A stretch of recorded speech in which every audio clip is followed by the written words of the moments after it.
दिग्विजय चौटाला जी, सबसे पहले आपका बहुत बहुत स्वागत है हरियाणा न्यूज पर। दिग्विजय चौटाला जी, आप आवाज सुन पा रहे हैं?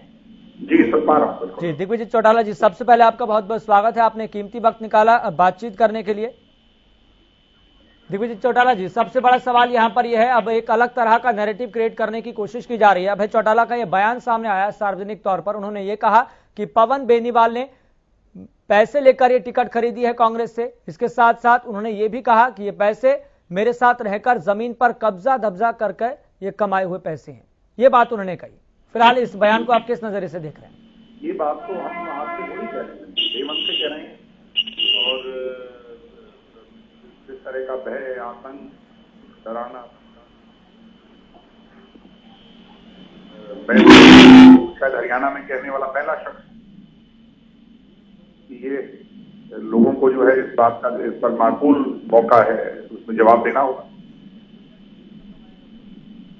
लेकिन इसमें सरकार की भूमिका क्या है? जेजेपी गठबंधन में है, लेकिन वो सीधे तौर पर, खुले तौर पर जनता के बीच रहकर उनको संबोधित करते हुए बात खुले तौर पर कहते हैं कि पवन बेनीवाल ने टिकट पैसों से खरीदी है। और इसके साथ साथ ये भी कहा कि ये जो पैसे हैं मेरे साथ जमीन पर कब्जा जब्जा करके ये पैसे कमाए हुए हैं।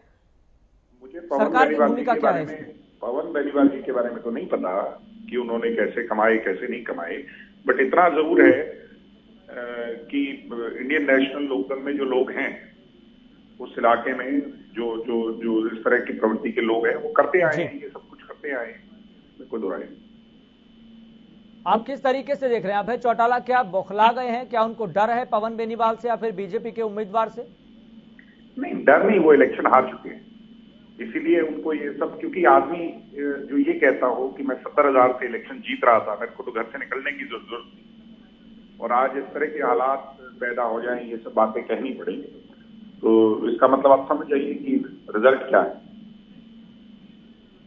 अब उनको लगता है कि उनको इस्तीफे के बाद कहीं ना कहीं पछतावा हो रहा है इस बात का कि आखिरकार हमारा जो राजनीतिक दल है वो किस मुहाने पर आकर खड़ा हो गया है, और बीजेपी उम्मीदवार को जिस तरीके से भारी जन समर्थन मिलता हुआ दिखाई दे रहा है, इसको लेकर भी कहीं ना कहीं बौखलाहट दिखाई दे रही है। निश्चित तौर पर जो ये लोग सोच रहे थे कि बीजेपी जेजेपी गठबंधन के उम्मीदवार को हम गांव में नहीं घुसने देंगे, उनका विरोध करवाएंगे, वो सब चीजें फेल होगी। और आज लोगों का इतना प्यार, इतना आशीर्वाद गठबंधन के उम्मीदवार को मिल रहा है, और एलनाबाद के लोगों को मौका मिला है कि मजबूत उम्मीदवार गठबंधन का एक ऐसा उम्मीदवार है जो इनको हरा सकता है, तो लोग अपना आशीर्वाद में दे रहे हैं। लेकिन दिग्विजय चौटाला जी, एक सवाल आपसे ये है सीधे तौर पर, चूंकि अभय चौटाला की तरफ से भी सीधे तौर पर ये बात कही गई है, सार्वजनिक तौर पर ये बात कही गई है, तो इसमें सरकार की भूमिका क्या है? एजेंसीज क्या कर रही हैं? नहीं, इस पे कार्रवाई होनी चाहिए। अगर वो ये खुद कह रहे हैं कि हमारी सोच प्रवृत्ति ये रही है, तो इलेक्शन कमीशन को इसको संज्ञान में लेना चाहिए, इलेक्शन कमीशन को इस पे कार्रवाई करनी चाहिए। ये एक आदमी खुद ही ये कह रहा है कि लूटपाट और लोगों की जमीनें कब्जाने, इसका काम हम करते आए हैं, तो इस पे कार्रवाई होनी चाहिए। और फिलहाल आप आईएनएलडी को किस मुहाने पर देख रहे हैं आज की वर्तमान परिस्थितियों में? वो ये सोच के चले थे कि हम 70,000 से जीत रहे, और आज मैं ये मान कर चलता हूँ, ज्यादा बड़ी बात तो नहीं कहूंगा, कि 15-20 हजार से वो इलेक्शन हारेंगे, थर्ड पे रहेंगे।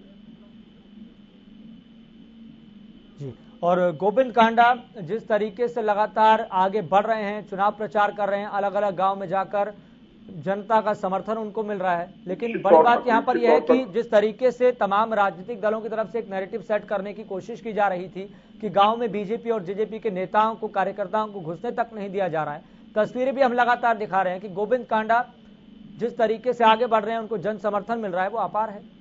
निश्चित तौर पर इसमें कोई दो राय नहीं।